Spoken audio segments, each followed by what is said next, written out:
Welcome to Sex Confidential, a new podcast that is going in search of the cutting edge of sex today. I'm Sophie Cohen, and I'll be your host, taking you traveling through transformative sexual experiences that everyone can enjoy and hopefully relate and learn from. So without further ado, I will bring you today's first Sex Confidential guest.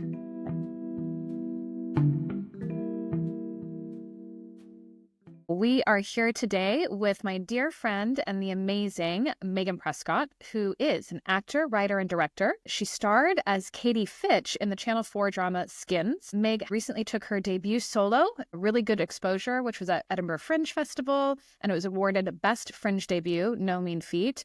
And Really Good Exposure will also be at the Soho Theatre in February 2025. And Meg's new podcast, also called Really Good Exposure, will be released in the new year. So you're doing a lot of shit, babe. What's going on? I'm doing too much. I'm tired. Are you tired? Are you okay? I'm exhausted. Yeah. But it's all good stuff. It's all good stuff. Very exciting. It's all good stuff. We can't complain. Why don't you tell us a little bit, first of all, about Really Good Exposure? So, what inspired you to create it? How did your own experiences playing, Katie Fitch maybe influence this? Or I know that your main character is Molly Thomas. Is that correct? Yes, that's correct. So, how are these all blending together? Because, we all write about us, don't we?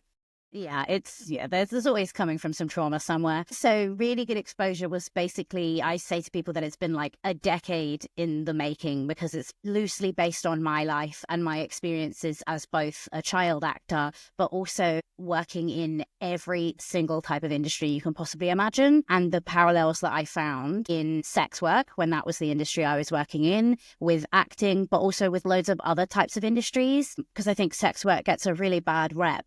But the problems people complain about sex work with, it's actually like greater societal problems. And it's just sex workers are taking all the blame for it. And I'm autistic, so I think quite black and white. And when I saw that, I was just like, this is illogical. This is ridiculous. It's not sex work that's the problem. It's capitalism. So the show is really using my experiences combined with some experiences that we will have heard of in the news, some of my friends' experiences in the industry. And it's all concentrated down into this one character called Molly, who goes from being a very, very successful child star, much more successful than I was, and eventually gets into porn, and like how she decides to get to that point and why she makes those decisions. So I'm really curious, like, how did you research the porn industry? Because you don't work in the porn industry. No. Sex work is a big umbrella term that covers all avenues of anything sexy working. Yeah. So, that could be sugar babies, which are people who just, get little bits of cash to hang out, all the way up to full service sex work and everything like that as well. So did you have friends working in the industry? Have you gone on porn sets? What have you done? Yeah, so I have been obsessively listening to porn podcasts and porn performers being interviewed for many years now. I have a friend who is a porn performer called Ivy Maddox. She's great. But I also wanted to bear in mind that talking about porn is something that I have never worked in porn, so I didn't want to speak for porn performers. The show is not actually about porn. She is a porn performer, and there are some elements that comes into it, but it's not about her experience working in porn. Right. But I purposely did a little bit of a bait and switch. The marketing is very much about her being in porn because, as we know, that sells. Shockingly, it sells. But it is mostly about the issues that women face in all industries, and how actually sometimes in sex work, it might be a little bit better because it's more black and white, and you sometimes have more autonomy over your own body than you do in other industries. But yeah, that was something where I was like, okay, I cannot speak for being a porn performer. It's not my experience. So I very much tried not to do that in the show. But yeah, it is an industry I'm absolutely obsessed with. And also I feel like we hear a lot from men about, but we don't often hear about women. And that's why I got into listening to podcasts, because I wanted to hear it from the performers themselves. It's just a fascinating industry to me. It is. I mean, and it's all fascinating. I think, something I pick up on that you're saying there specifically about how, these issues that we see in society are systemic everywhere, right? And so I feel like in sex work in general, everything kind of gets blown up a little bit in the sense of people's perception of it being a problem, but also within it, it kind of makes things hyper realistic even within that. So when I used to work as a stripper, like, you know, people would come in and they just tell you like everything about themselves because they, you know, there's not that filter in the same kind of way. And I think somehow like intimacy and being that close to another human being in any kind of intimate way makes people be very honest about themselves. But then also on the flip side, you know, when you're working in places that are run well, there has to be a duty of care that's very, very, very robust because of all the laws and things like that that go around it. You know, people might think that everything's run kind of like a cowboy situation, but actually a lot of these places, I mean, are run tighter ship than any restaurant you're going to go to, you know, anywhere else, any sort of working industry where people are freelancers. It's very, very, very tightly run. And porn is like, actually, I would say almost at the top of that. I think there used to be a lot more issues with people, you know, having kind of rough sets and things like that. But these days, you just wouldn't last very long. No, and I think that it's obviously, you know, everything is not solved. But I think if we are going to be like hyper picky about exactly every single porn set, whether that's 100%, I'm like, okay, but if we want to go through it with a fine-tooth comb, let's do that with acting, because there's a lot of questionable practices still going on within acting, but nobody looks at actors and thinks, well, what do you expect? You're in acting. Like, of course you're going to get assaulted by a male director. Like, that's never going to be the answer. We had Me Too because everybody knew that's not acceptable.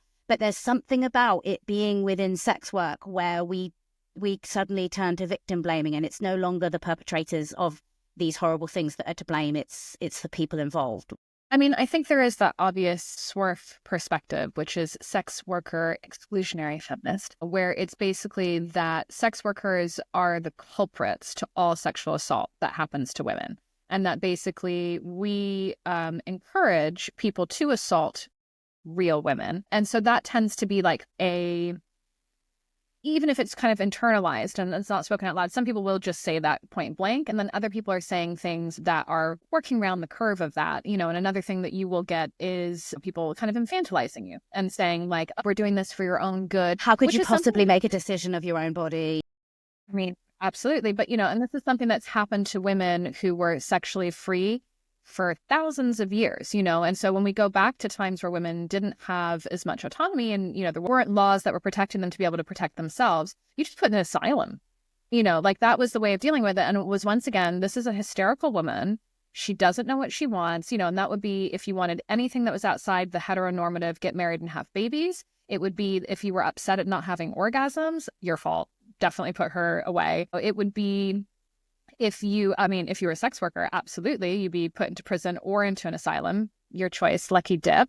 And if you're LGBTQ plus, definitely going into an asylum, you know. Yeah. So it's really interesting to me how sometimes these like ultra conservative thought points can really intersect across right-leaning and left-leaning political spectrums as well, because there's this real, I would say on the more left side, it's women saving us from ourselves, even though we never asked you to. And then you get like the really far-leaning right who are saying like, basically, Jesus is very sad, stop what you're doing. And they're both saying the same thing, which is that women have the right to make their own decisions. And I'm like, really? You guys are great friends. Yeah, and I heard this expression, you can never burn down the patriarchy if you're using other women as kindling. And I think, like, the sad thing is, often when I hear this, like, very swerfy rhetoric about how, you know, there shouldn't be sex work because we don't want to teach men that women are for sale and they can buy our bodies. My thing is like, right, men should not think that. Like, but women getting the bit of silver lining of the cloud that is patriarchy, you're now chastising them for doing that. Like, we're on the same team. We both think that women should be able to do as much sexual content as they want or as little. You should be able to have complete control over that and not be assaulted or discriminated against because of that. But sadly, they think the reason behind a lot of male violence is women's behavior, which I thought that was something that we were against. A little rape blaming. It is. But it's still a little rape blaming. But also, I think it's also really not beneficial to men either, because you're reducing them to somebody who's like, I saw this on TV and now I know that I can do that. It's like, No, I think most human beings have a bit more depth than that and thought, and my big thing as well is that, I love men and I think men are brilliant. So I'm not sort of trying to do this as being like men against women. It's like, no, people who care about humanity together. How about that? And how about us just like not telling anybody what to do in a way, as long as they're not injuring anybody or, leave them alone is the kind of basic on that. But it seems to be quite a radical thought still. So, I guess we're not progressing, but anyhow, so tell us a little bit more about your show. So, you've got this show that you're doing that's sort of an on-stage production. You're going to be doing it in the Soho Theatre. Without giving it away, what can audiences expect when they obviously all buy your tickets come, which I will be there as well, obviously. So it really is about how society commodifies youth and sexuality, not in sex work, but in many industries, but particularly in acting.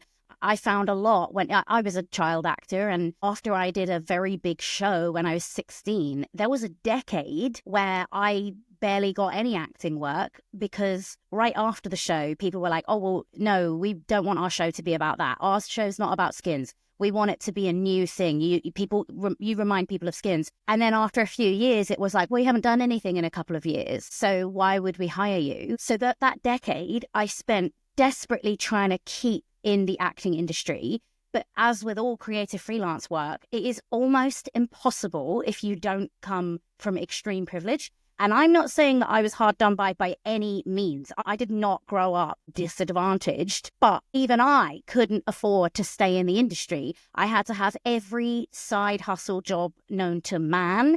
And the parallels that I saw within all of those industries are what kind of fed the idea for my show, Really Good Exposure.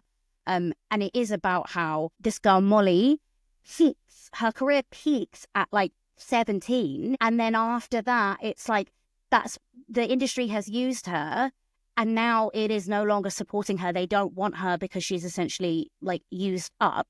And when she starts to realize like, actually, it was my like sexuality and my youth and like my body that got me the success. But there was a lot of men around me that were like profiting off of me. And not just men. There's women in the show who are very much perpetuating these harmful narratives. The agent character is toxic. And the character Molly eventually realizes like, no, actually, it's my body. And I'm going to be the one that is profiting the most. I'm going to be the main benefactor of my labor. And how people in her life, the media, and how society reacted to that. That's kind of what I wanted to highlight in the show, how hypocritical it is that people react so differently to different industries that have a lot of parallels.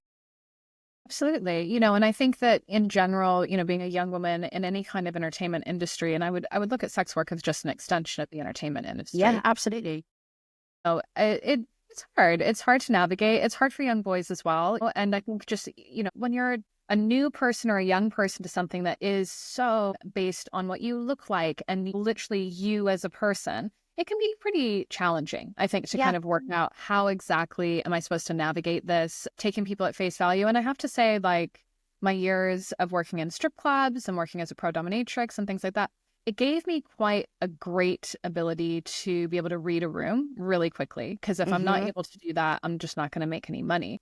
And so, and that's something that I feel like young people could use like a little bit more support is like, how do you read a room? Young people who maybe are listening to this, get out of your room, go into the world. Nothing that exciting is going to happen on your phone. Yeah. Yeah. Well, it's education. Like, I feel like we're too busy blaming the wrong things. We blame men a lot of the time, but like you said, I don't think it's always that. Often it's education. Like, we're not raising men. We're not teaching them like valid sex education. We're not teaching them that, yes, porn is entertainment, but that's not what real sex always looks like. Like, it can look, we're not teaching them that. It's like, not real sex ever looks. Like, I heard Asa Akira, like an amazing porn performer, she said, you don't expect kids to watch The Fast and the Furious and think they now know how to drive. We give them driving lessons. It's just entertainment. Like, how come we can't get that concept when it comes to sex work? And it's like we're not educating people correctly, and men grow up not being taught like what is the right way, and then we're like, oh, how come they don't act the right way? It's education. It's education. And and I think it's across the board. It's something that I've definitely spoken about quite a bit before, but this idea that, children just are really never told anything from a young age except for negative things about sex. So it's like, as a woman, you would be told, don't get pregnant, don't get STDs, and don't get raped, and don't be dirty. Like, so, like, definitely, if you come from a place like America, you would heard a lot around, like, people would wear virginity rings, and like, there'd be this whole thing about waiting until you're married and things like this. I have to say, this was not something that ever happened to my family. It was kind of more of like a Bible camp thing. And we were like, definitely not in Bible camp. Being Jewish wasn't the vibe. My parents were like, I don't know, do what you want, but just like, definitely please don't get pregnant. Yeah. I was on the pill from when I was 16 and then went off of it as an adult. But, and then boys are told the same. It's like, don't get someone pregnant, don't get an STD, and don't rape anyone. They don't have the extra, like, added layer of don't be slutty, which, girls and women get that extra fun bit of don't be slutty, but don't be frigid, don't be prude, don't be this. It's just really not a lot of space of what you're knowing you're supposed to do. But it's no wonder that we make it to adulthood and everybody's just confused and doesn't know what to do and doesn't know how to be positive sexually. And then they go online hoping to learn something, and then they just see somebody being like choked out and fucked by 6 people. It's like, that is definitely not what sex is like. Yeah, it's also like, do you think you can, if you don't like the idea of people being sexual, I mean, that sounds like a you problem and something you might need to work on therapy. But I think a lot of these like rules and like social norms about being like acceptable come from these deeply, deeply medieval religious backgrounds. It's all religion. It's like trying to censor people and trying to police their thoughts. And you can't do that. You cannot stop people wanting to have sex. Like, that's just human nature. And I think we've seen time and time again, like, the negative consequences of just hoping to like avoid a problem by closing your eyes, not talking about it, not thinking about it. Like, it doesn't go away. We have to talk about it. We have to talk about it and better sex for sure. So obviously, there is a whole generation of people who loved watching you be a child actor and your role as Katie. How was it for you? Because you were doing this with your twin sister at the time. This was your guys' kind of first big break and things like this. How did you find the whole filming process at the time? What year was this? Sort of in early 2000s? Would have been like 2008, 9, I think. So, 2008, 9 is like a world away from how the world operates. Yeah. And what was it like? Was there any safeguarding for you guys on set? How did they sort of discuss things with you when it was coming up to doing sex scenes and things like this? Was there any kind of discussion about this? Because this is definitely before intimacy coordinators or anything close to that. Yeah, well, that was the first thing I was going to say. This was before intimacy coordinator was even a word. Like, there was no such thing. It was when you're 16, which I was at the time, you're incredibly self-conscious anyway, even like in school, in your day-to-day life. And then to be a 16-year-old on television having a sex scene, that's quite like another thing. And while at the time I absolutely agreed to do it, I wanted to be in the show. It was my dream to be an actress. I loved this show before I even knew that they were auditioning a new cast. So it really was a dream role.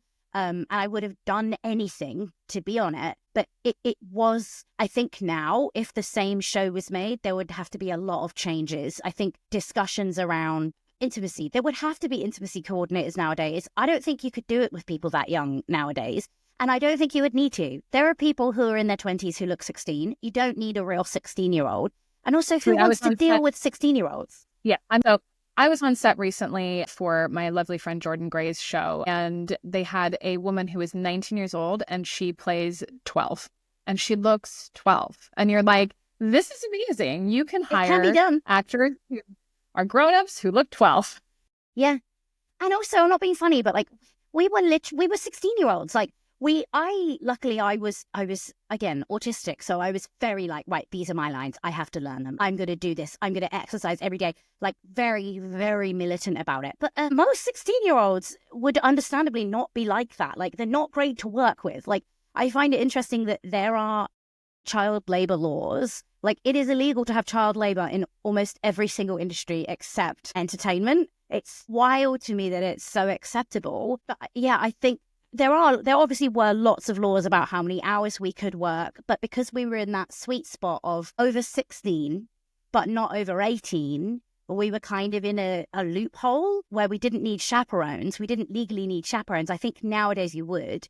but we You do, didn't. yeah, until people are Yeah. 18, yeah. Yeah, so we didn't. But yeah, I think a lot of us, we acted like adults because we wanted to be. Every 16-year-old thinks they're an adult and wants to be an adult, but the truth of the matter is they are absolutely not. So I think it was the show. You know, there were some things that were, I don't think they would be done today, but also it was the perfect storm of the society at the time being so okay with that kind of stuff. Like, it's been over a decade since I did that show, and not once have I been asked by an interviewer, like, specifically not at the time, hey, like, how is it doing sex scenes? Have you got, like, are you comfortable? How does that work? Have you got people around you making sure you're okay with it? Not once. So it does speak to the culture at the time that, like, as long as it's entertainment, it's making money, it's all good.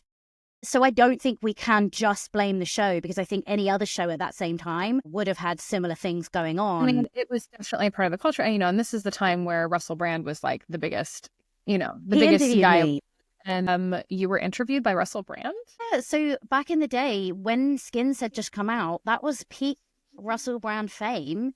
I was interviewed a couple of times by him, actually. And I just remember it was very indicative of all the men of that age that interviewed me. Like, they were very much like treating me like a grown adult. And like I said, I think I wanted to pretend I was an adult, but I absolutely it would have been nice. wasn't. I mean, everybody thinks they're grown up at 16, so. Yeah, and it was all very, like, cheeky chappy. I've watched back interviews online of me being interviewed on all different channels and all different presenters, and it was very much in that vibe where it's like, oh, this is a bit strange. This is like older men asking me like kind of sexual innuendo questions, and I don't know.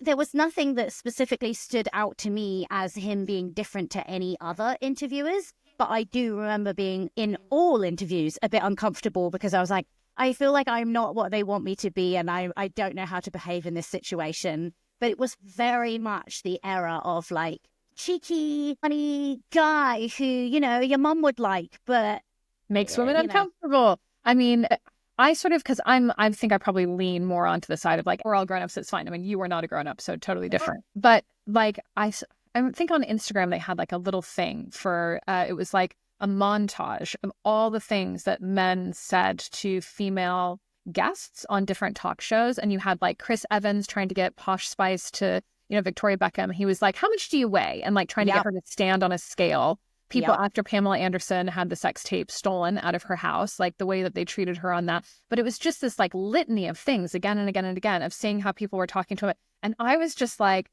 oh my God, like because it's in your psyche. Like, I was a kid when all that was going on. And so like what you're hearing as like a young woman, a young child, who's going to turn into a woman is just like, you must be thin, you must be sexual, but also if you're too sexual that you're bad. Don't be conscious of your sexiness. Be sexy, but don't know it. Be slightly confused. And you're sort of going, well, what am I supposed to do? And, it's really, I ended up going into sex work, and it was something that I've always found really great, and I loved it. But I wouldn't be able to tell you how much of my personality was shaped by the sort of 90s and early noughties, perception of how women were supposed to be. And it's interesting. Yeah, it is. And I look back, I think in the process of making my solo show, me and the director looked back on YouTube on this, about all these interviews that I'd been part of when I was a teenager after Skins. I'm watching, and it's like grown men asking, I don't actually think this was me, but other cast members, grown male interviewers asking the other cast members who they've had sex with in the other cast. And I was like, we are children. We look and sound like children. I think anytime you have to say, yeah, but technically they weren't children, I think then there's a problem. Technically you can fuck 16-year-olds. Yeah, so it's like, but should you? I don't know. Yeah. Okay. But then, like, even in America where I grew up, I was a cheerleader. So literally from the age of like 12, I was a cheerleader. So once again, like really hyper sexualized. And I was so excited to be a cheerleader. Like, I could not wait to be in that little tiny skirt. All that stuff. But it's like the mixture is it's the minute. It's a very And then I think that the second that I look back on those interviews and I'm like, who is this girl? Like, I was so shy, didn't know who I was trying to work out what they wanted me to say so that I could say it. The minute I got into sex work, I started realizing and watching other sex workers, and I was like, oh, it's not going to get me anywhere to not be assertive in this industry. So I am going to copy them. I am going to be assertive. I'm going to say what I will do, what I won't do. I'm going to say what is acceptable, an acceptable way to treat me, and what isn't. And I learned self-respect and to value my time and my energy only through sex work, not through acting. I'm so pleased that we helped you out. It seems like the perfect thing. And, Russell Brand, I mean, he's not doing well in the press right now, but all we can say is he was no worse than anyone else. So how about that? Allegedly. So, obviously you had to really reinvent yourself post Skins. You had a period of time where, you were doing sex work and stripping, but keeping it very secret. So do you want to talk a little bit about that? Yeah.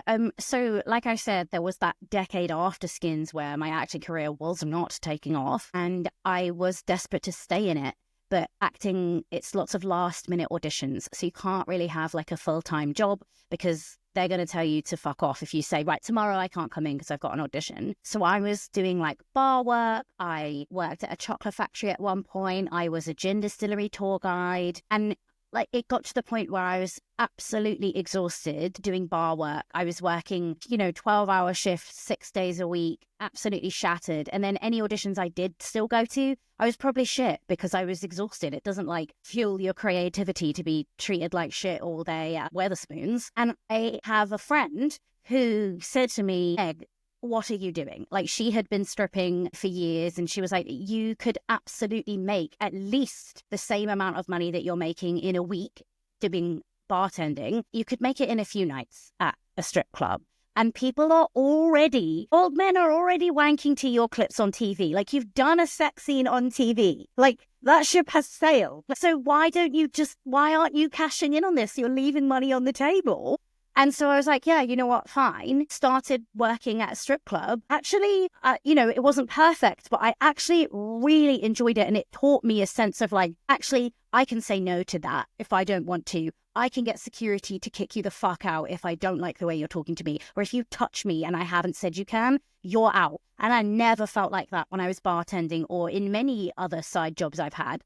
I've been treated like shit because I was a woman in every single industry. But sex work was the only industry where I had like a bit of recourse if that did happen. And I know that that can't be said for every type of sex work. It's such a huge industry. But in the strip club, there was security. And I felt at the very least like I wasn't going to get assaulted in the club.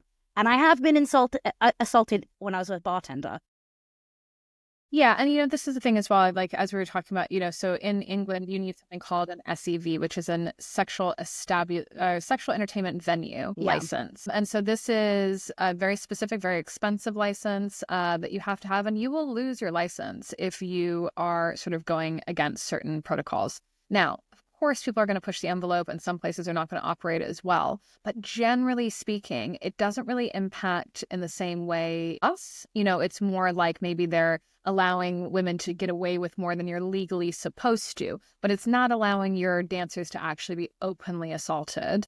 No. For the most part, and I can't speak for every club, but I've worked in quite a few in the UK. America's a little bit more Wild West. Certain clubs are fantastic and have great safeguarding, and other clubs not as much, but just like anywhere where you're sort of dealing with general public. I would say definitely when I worked for a very short period of time as a bartender when I first came here, there was no safeguarding and nobody was there to sort of look after you. And, they just want you to do the job. They don't really want to talk to you about anything else. No, they don't care. And if you are like a young, like pretty woman, especially if you've been on television, which I had at the time, they would put me to work like the busiest shifts because men like getting drinks from young, pretty women TV.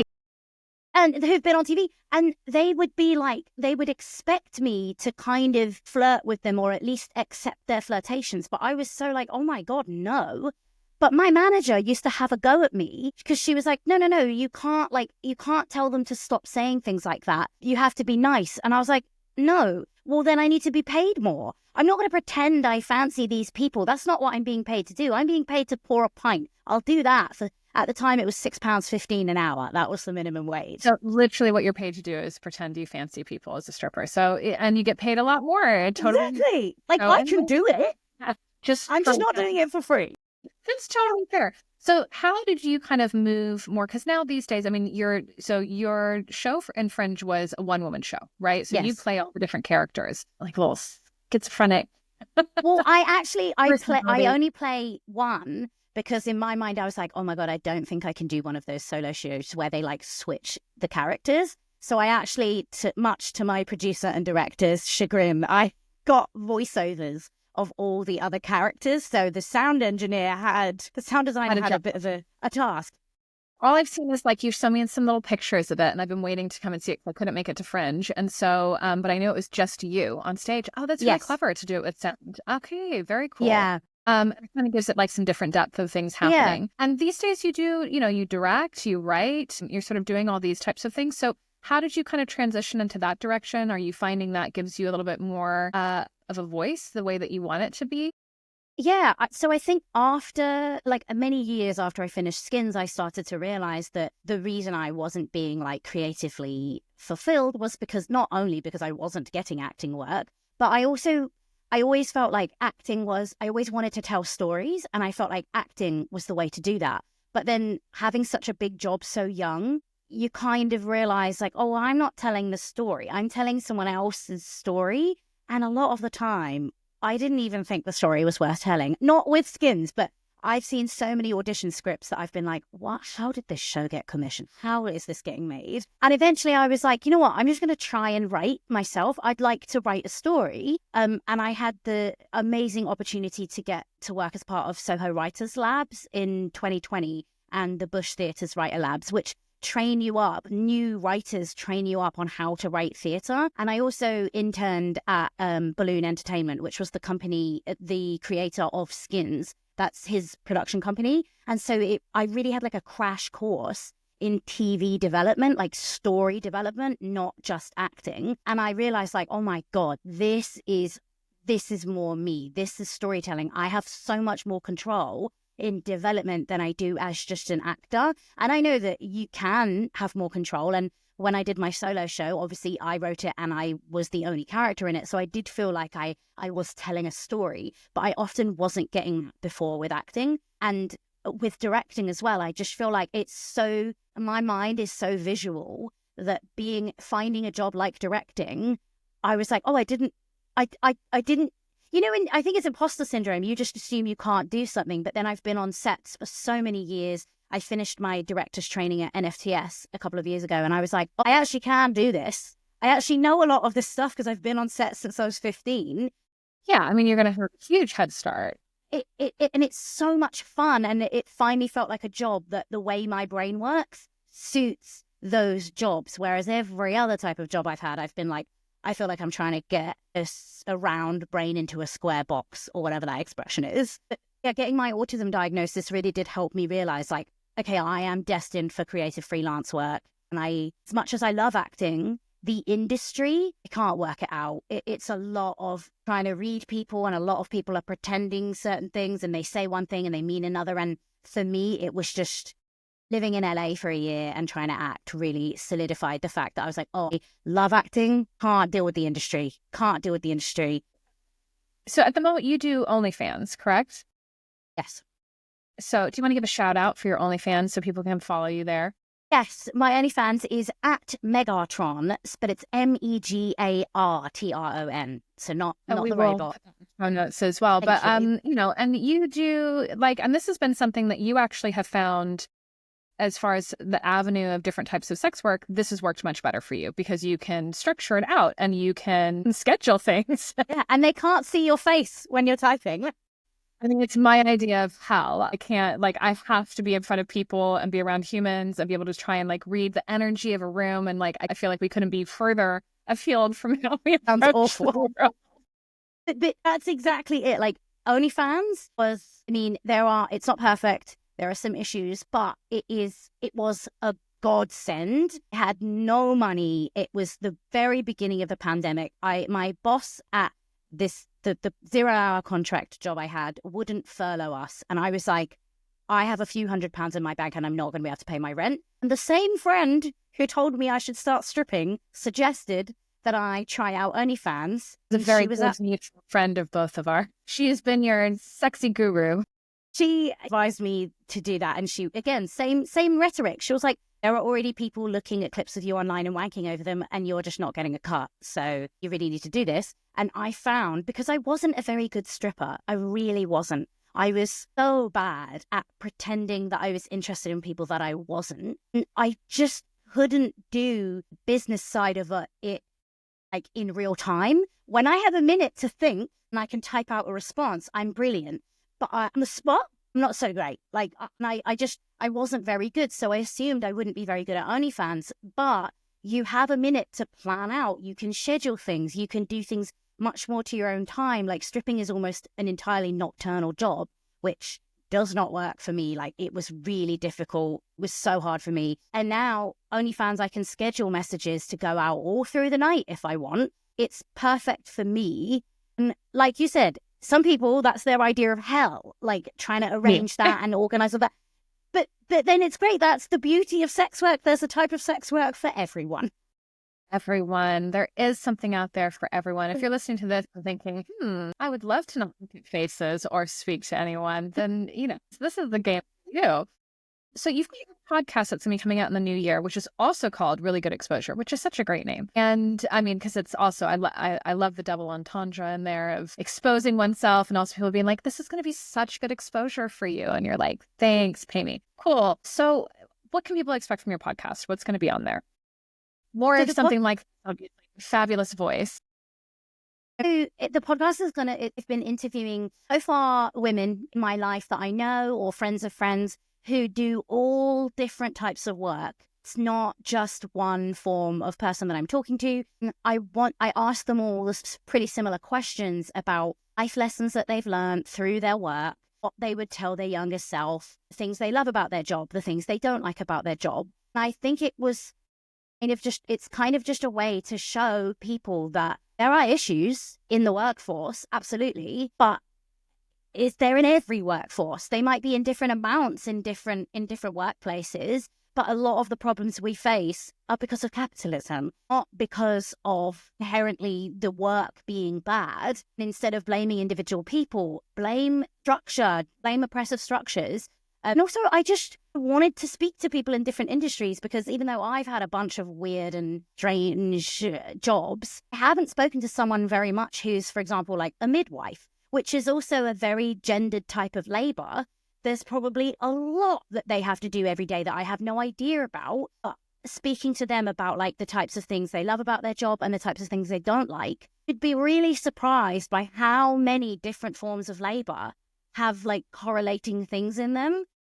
There's no complaints. Everything's a job at the end of the day. And I think that for whatever reason, people find it very difficult to step away from the morality judgment around things that they themselves feel quite uncomfortable about. And something that I spout quite regularly is that, if you don't have an issue with a construction worker using his body to do manual labor, then the issue you might have with a sex worker is really a morality issue because they're both using their bodies. It's just one of them you don't agree with. And so I think, it's complicated and people are complicated and things that make them feel uncomfortable, often they want to push away from. And critical thought, I think, unfortunately, because of social media and because of the polarization of lots of things and algorithms pushing things in front of you that are going to get you upset and agitated, really makes people get trapped in sort of an echo chamber of their own opinions. Yeah. And I'm really interested, I am actually interested to sit down and actually, back in the day, when they were trying to shut down all of the strip clubs in Hackney, when we had the Olympics that were there, I was really ahead of the sort of protesting that was going on with that and getting, dancers and people like that to come and protest for it and being a bit of a spokesperson for it. And we offered again and again and again to sit down with, at that time it was called Object, which objected to the objectification of women. And they would not talk to us. They wouldn't come and sit at the table. They would not have a conversation with us. The only people that they would talk to are people who were willing to say that the sex work was bad, but they just absolutely wouldn't talk to anybody who said that sex work was something that they enjoyed or were currently actively in. And I was disappointed by that because I really would like to understand where they're coming from. And sometimes, you can get a bit of a hysteria around something. And, somebody who has personal trauma, it's really easy to push that back onto everything that you see around you and think that is what the world is. It's how we protect ourselves. You get burned, you think fire, not so great. Yeah. And then confirmation bias. And you absolutely just keep seeing it. You keep seeing but you're it. not listening to the thing that doesn't support your narrative. And I think you're right. Like, to move forward, how can we move forward if we're not having an open discussion? Like, I find so often with people who will have these kind of anti-sex work views, will say like, but let's really break it down. And don't get me wrong, it's exhausting. And if you've had friends who have suffered at the hands of violence against sex workers, it is going to be too difficult for you to slowly walk these people through why their views are problematic and how things could maybe move forward. But luckily, I am very privileged and I don't have a huge amount of skin in the game. And it doesn't traumatize me to talk in depth about why the current law on sex work is so harmful to women and sex workers. So I will do if I can. Yeah, so taking that forward, so you are on the chair of a board called the National Ugly Mugs, which is a UK-wide charity working to reduce violence against sex workers. And they work with sex workers, they do research, design, and deliver safety tools, provide support to people in adult industries. So how do you help this, this network of people, and what are you doing to be on the chair? Yeah. So I joined National Ugly Mugs as the chair of the board in September. And it's just so happy to be part of an organization that is one of the only ones doing what they're doing. They're the largest sex worker support charity and survivor support charity in the UK, and they're the only provider of a digital reporting and alerting mechanism to prevent violence and assist survivors in healing and recovering from violence. I just think, and the people who say that they don't like sex work and they want it to end, if they really did believe that, if they really did think sex work was the reason people are violent towards women, they would support charities like National Ugly Mugs, who are doing harm reduction, and they would have a seat at the table and talk to us. But the sad thing is, there is often situations where we don't even get invited to be part of the discussion, to be part of the research. And, you've got new laws trying to be pushed that are like the Nordic model or the end demand thing, where it's like criminalizing the buyer on the surface might sound like, oh, it's a feminist thing. You're not criminalizing the women that sell sex, you're criminalizing the buyers. But actually, if you criminalize any part of a workplace, workers are de facto criminalized. Like, you are impacting the workers and you're making it less safe for them. So part of my work with National Ugly Mugs is to try and be like a face that I'm trying to like pimp out the fact that like, oh, I was on TV, remember me? Like, everyone was happy to watch me on Skins as a child in these sexual situations. I have now taken back ownership of my body. I understand how important it is for women to be able to be in control of what they do with their bodies. And I want to work with a charity that agrees with that and is actively pushing for laws and support of sex workers who are in control of their bodies. And if people want to get out of sex work, supports them to do so. We offer like vocational training and ways to exit sex work if they want to. But the sad thing is, because our stance is not, we will only help if you are exiting sex work. A lot of other organizations that say they're supporting sex workers will only help if you are leaving sex work. But we support people no matter where they are in sex work. If they want to leave, if they're in the process of leaving, if whatever they're doing, we believe that people should be able to do their work safely and without like facing violence. And if you really do want people to leave, you make sure that they don't end up in a position where they have to do sex work even though they don't want to.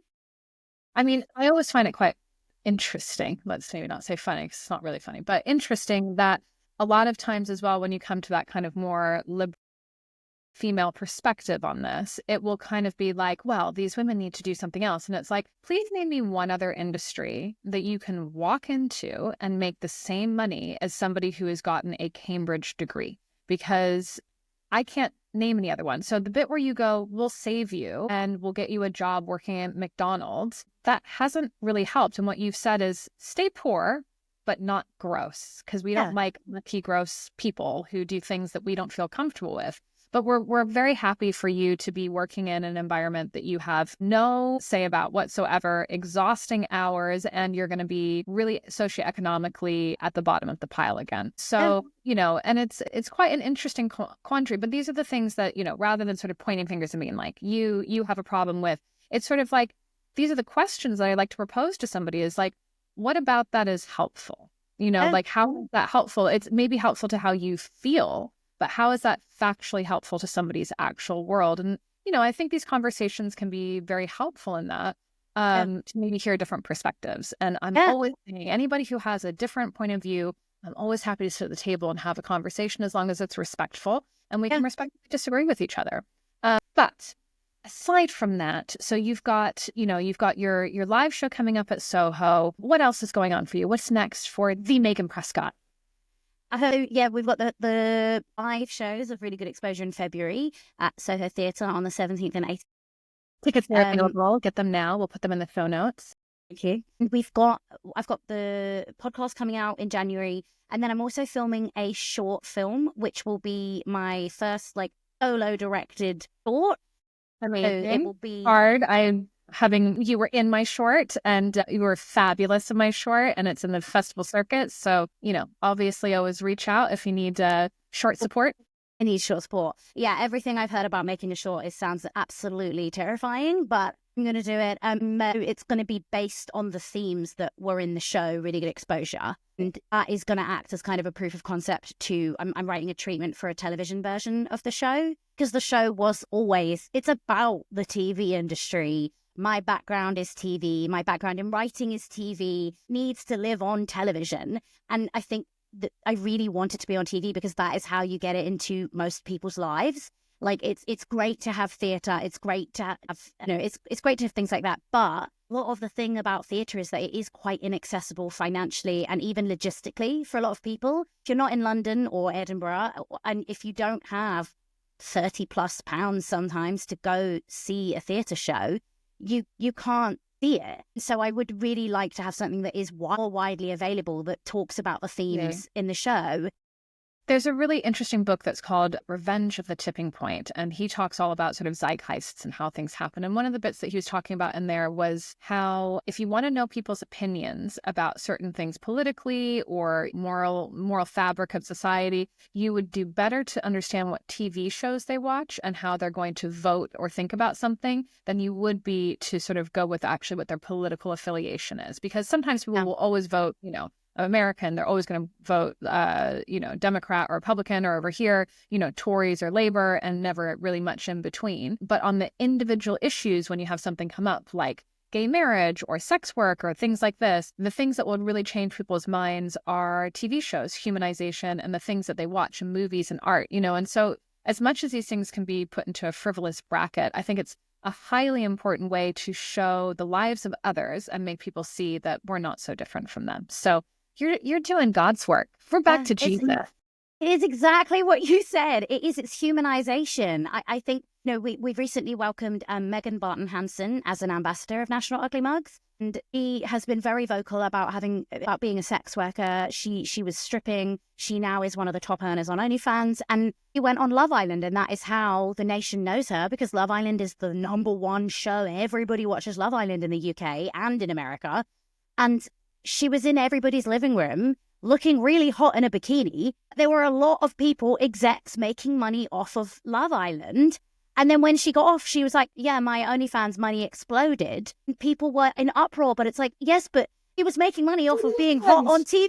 Like, what's the difference? I'm so glad that we've got someone like Megan on board to be like, look at the hypocrisy. Like, I'm making the most money. People don't like it. But I was on national TV doing the same thing and people were fine with it. So I think I would really love to go in that direction moving forward with National Ugly Mugs and get this much more into the mainstream zeitgeist. Like, yeah, why aren't we accepting of sex work? It's ridiculous that in this day and age, we're still peddling these medieval narratives. It's insane. It is ridiculous. Also, I mean, Megans. I think you're going to have to just look for all famous Megans to support National Ugly Mugs. Well, you're not allowed to join if you're not called Megan. Yeah, sorry, we didn't mention that. If your name's not Megan, you actually can't get support from the charity. Well, Listen, it has been so fabulous talking to you as always. I cannot wait to see your fabulous show. I cannot wait to listen to your podcast. And this has been great. Thank you, Megan Prescott. And we will have everything about Megan in the show notes. So if you want to look up any of her work, or if you want to be supportive of her OnlyFans, which supports her work, or go to her One Woman show, which I will be at as well, we would absolutely love that. Thank you so much.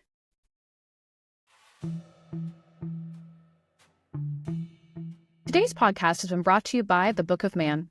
If you love our show, please like and subscribe. If you want to go further in depth with behind the scenes, just join our Substack. All links can be found in the show notes. And I'm your host, Sophie Cohen, and I'll be seeing you next week for more Sex Confidential.